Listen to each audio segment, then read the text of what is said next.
เดี๋ยวจะพาบักแบกลงไปเล่นน้ำโขงอย่าพาอย่าเลียนน้ำมันเด้อมันเลียนจะเลียนน้ำมันมันสิลมแล้วก็จะเลียนลงไปย่างลงไปชมวิวครับพุ่นท่าขึ้นเรือของประเทศไทยอยู่แถวหน้าวัดพระธาตุพุ่นเห็นบ่ลายธงชาติหลังมองสีเขียวเนี่ยลายธงชาติเป็นหยังเขาเจ้าขึ้นแลนออมมานี่นะก็เพราะว่ามันเป็นเกาะน้ำมันแห้งเป็นเกาะอยู่นี่เขาก็แลนอ้อมมาพี่บัดนี้แลนอ้อมไปพุ่น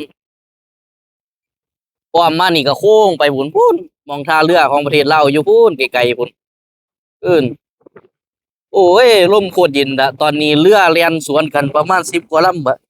แล่นสวนกันไปสวนกันมาอยู่นี่บางคันบางเรือเขาเจ้าก็ตีวงสวิงกว้างนะครับ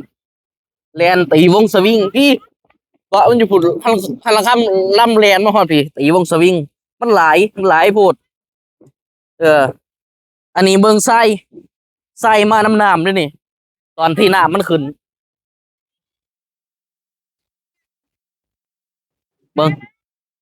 ปาดฟังนั่นคือโอ้มาอยู่ฟังนี่แห่งสัตว์เสียงดนตรีมันพัดมาน้ำลมเนาะแล่นลงแล้วบักแบกแล่นลงแล้ว